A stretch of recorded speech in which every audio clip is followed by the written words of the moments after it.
Nah, sekarang kita lanjut ke museum berikutnya. Museum Jakarta ya. Ini ruangan Kerajaan Tarumanegara. Di sini ada apa nih namanya? Arca ya. Wisnu Buana. Arca namanya Arca. Ini wilayah kekuasaan Tarumanegara. Iya, ada. Nih. Tinggalan di masa Tarumanegara memperlihatkan masa-masa awal masuknya pengaruh agama Hindu dan Buddha di India. Tinggalan bercorak Hindu ditemukan di Jakarta berupa arca-arca. Nah, ini arcanya nih. Ada yang ditemukan di Tanjung Priok. Ini kalau nggak salah ini arca dewa ya.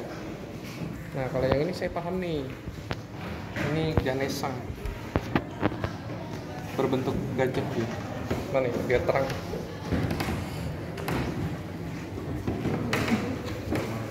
Nah, agak gelap sih.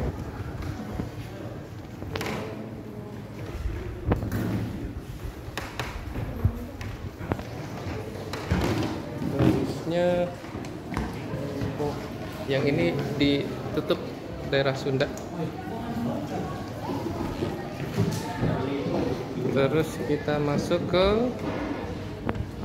nah mungkin pernah lihat di buku-buku sejarah nih.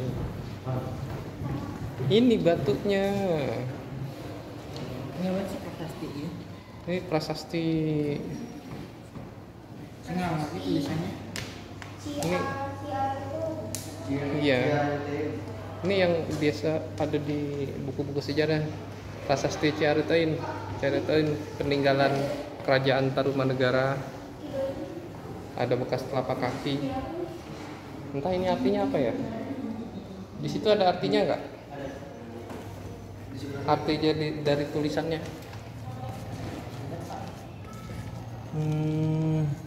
Di prasasti ini terdapat 2 telapak kaki dan tulisan menggunakan bahasa Sanskerta dan berhuruf Pallawa. Nah, ini yang sering banget muncul di buku. Nah, itu tulisannya artinya yang tadi nih. Apa ini? Bahasa Sanskerta, hurufnya huruf Pallawa nih. Kayak gini bentuknya. Arti dari bacaan yang tadi yaitu inilah tanda sepasang telapak kaki Dewa Wisnu. Wow, Wisnu artinya pemelihara. Telapak yang mulia, Purnawarman. Oh, itu Raja Purnawarman. Raja dari Kerajaan Tarumanegara yang gagah berani di dunia. Ini tulisannya sih. Artinya yang tadi. Pakai bahasa Sanskerta, tulisannya huruf Pallawa. Ini telapak kaki. Gimana caranya telapak kaki bisa sampai seperti ini di batu ya? Luar biasa.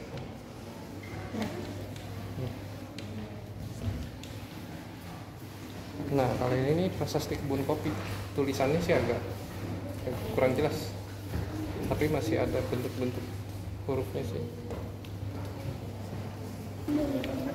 Nah, ini ada lagi prasasti Tugu.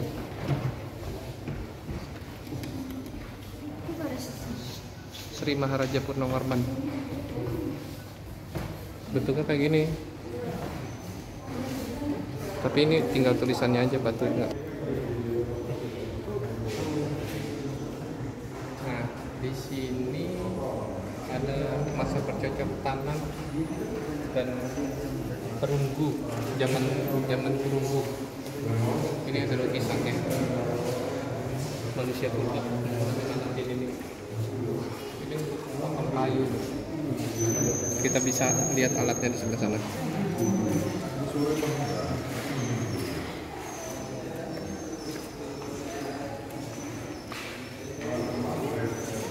Tapi yang ada tinggal batunya aja, tongkatnya udah nggak ada. Jadi yang ditempel aja batunya saja. Pada zaman batu. Nah, ini ada peralatan-peralatan yang biasa digunakan pada zaman batu. Jadi batu dipukul-pukul sampai pecah. Pecahannya daging gitu, hasil buruan dan lain sebagainya. Di sini banyak serpihan batu yang sudah tajam. Nah, itu artinya dibentuk ini sendirinya.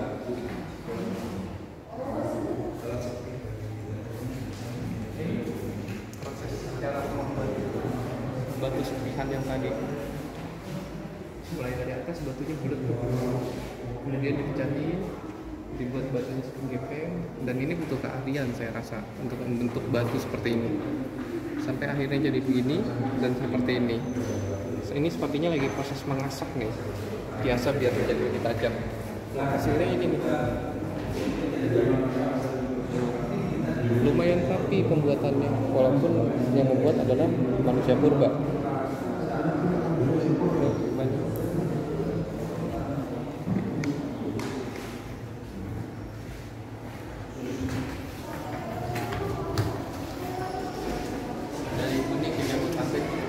Sebelah sana, sebelah itu ada tentang Buni, sekarang Jabodetabek.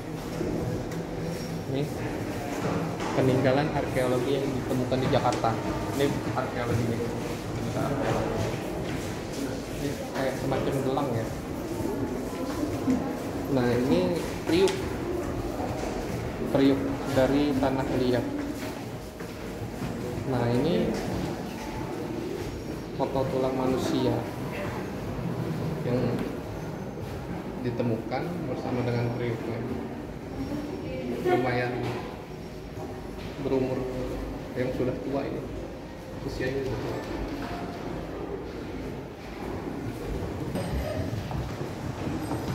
Nah, dari atas museum sini, lantai 2, kita bisa melihat suasana kota tua yang begitu semarak, penuh warna-warni. Para pengunjungnya yang sedang naik sepeda membawa keluarganya sambil memperkenalkan sejarah-sejarah yang ada di Jakarta melalui museum-museum yang ada di Kota Tua. Indonesiaku merah putih. Coba nanti kalau di sini kita berada di ruangan dengan ornamen Betawinya Jakarta tempo dulu. Di sini ada kayak semacam penyekat ruangan ya, dinding penyekat ruangan yang bisa dipindah-pindah. Cuma dinding sebesar ini mau dipindah-pindah berat juga. Ini rumah ini coba dulu. Nah, ini bisa dilihat ada kursi, ada mebel. Ini yang dinding tadi.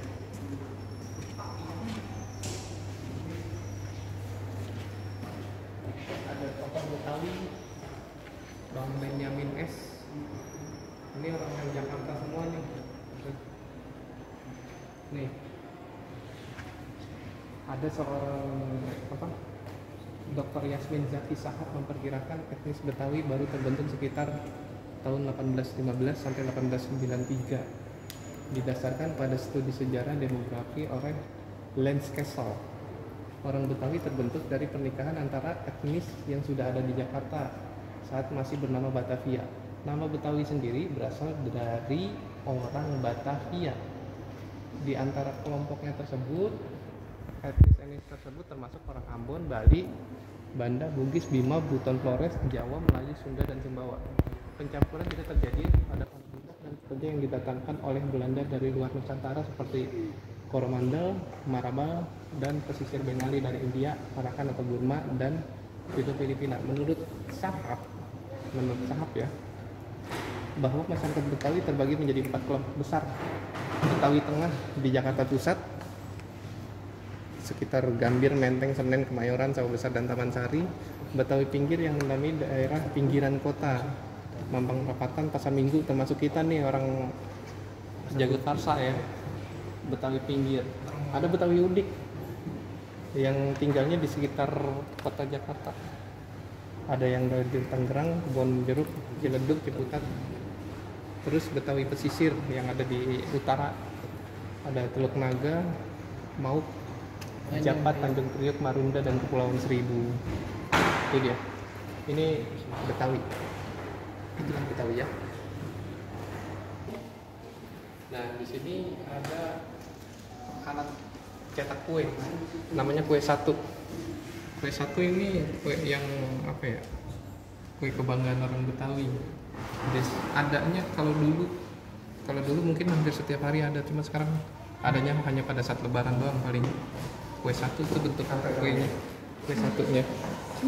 Ini kue satunya itu dicetak pakai kayu yang sudah diukir.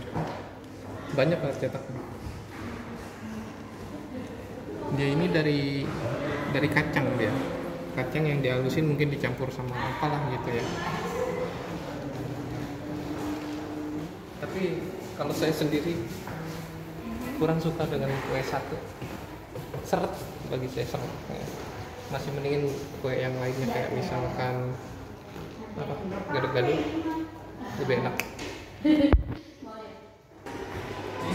Kampung Omel London. Omel London apa ya? Omel London adalah wilayah yang ada di luar kota Batavia yang kini menjadi daerah wilayah Jakarta yang lebih luas dari area kota tua ini hingga area Detabek, Depok, Tangerang, Bekasi. Penduduk di wilayah ini oleh VOC dibagi menjadi berbagai kelompok dengan mengacu pada etnis mereka. Sebagai besar di antara penduduk awal Omel London yang datang dan kemudian bermukim di Omel London adalah para prajurit VOC, baik yang masih aktif maupun yang udah pensiun. Di antara kelompok pertama prajurit Indonesia yang menetap di Omel London adalah prajurit Ambon yang tiba tahun 1656. Kedatangan prajurit Ambon disusul dengan kedatangan kelompok suku lain yang juga bekerja sebagai prajurit dalam dinas militer VOC. Suku-suku itu diantaranya Bugis, Makassar, Buton, Bali, dan Melayu. Kepada mereka VOC memberikan bidang-bidang tanah di Omel London yang kemudian ditempati dan membentuk kampung-kampung. Ya, ini ada uang zaman dahulu. Kita bisa lihat ini tahun berapa ya? Oh, tahunnya saya nggak ngeliat nih. Tapi ini uang logaman semua yang dipakai zaman dulu. Ini ada yang Arab nih. Berapa nih? 1279. 12 apa 16 nih? 13 ya? 1379 diterbitkan. Masih menggunakan apa? Aksara-aksara Arab. Ini udah ada nih apa nih? Kardan. Ini poin-poin pada zaman kerajaan Belanda. Ini sebelah sini ada lagi. Jadi besar sekali kan. Gede banget ini uang koinnya. Dikantongin penuh ini. Ini yang terbitan Indonesia nih berapa nih? 30 ya? Saya 50 rupiah. 50 sen. Ini 50 sen. Nah, ini duit gobangan nih. Bolong tengahnya. Bisa dimasukin tali ke dalamnya, direnceng gitu. Nah, ini yang udah mulai masuk ke area di era uang kertas. Uang kertas ada 5 rupiah. Dai Nippon Taikoku Seiru. Berarti ini masih ada pengaruh Jepangnya nih. Kalau ini udah masuk. Kalau ini Belanda nih kayaknya. Tien Sen. Bahasa Cina nih. Tien Sen. Fi. Ini 10 Tien. Seratoes Roepiah. Lucu. Ini ada 10 rupiah. Udah ada tulisan Bank Indonesia. Berarti zaman dulu tuh udah ada Indonesia apa? Bank Indonesia. Ini 5 rupiah.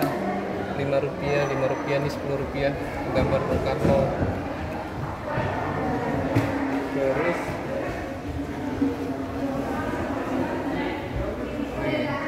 uang kertas yang bertemakan Jenderal Sudirman. Ada 1.000 rupiah. Ini 10.000 nih. Ini 5.000. Ini juga 5.000 nih. 10.000. Ini 1.000. Tapi di sini nggak ada uang 500-an yang gambar monyet ya.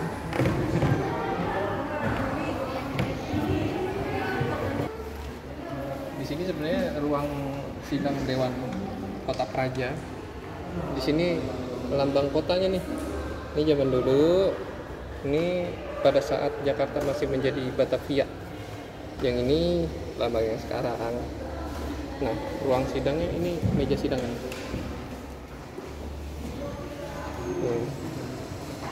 Ornamennya antik banget dari kayu semua. Ini berdasarkan literasi yang ada, sebenarnya dulunya ini adalah balai kota Jakarta, cuma dialihfungsikan menjadi museum. Nah, kalau kita lihat balai kota yang ada di Jakarta dengan yang ada di Belanda hampir sama tuh. Ini yang di Amsterdam, yang ini di Batavia zaman dulunya, hampir sama. Karena memang Batavianya masih terpengaruh sama Belanda, jadi bentuknya hampir sama.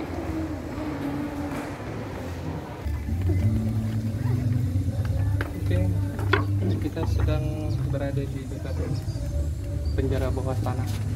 Jadi zaman dulu ini penjara.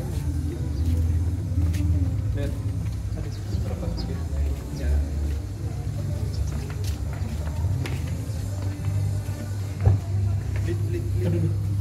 Jadi untuk masuk ke sini aja kita harus nunduk. Dan itu bola-bola itu untuk mengikat rantai lalu ke kaki. Nah, bola-bola itu untuk mengikat ke rantai kaki para tahanan.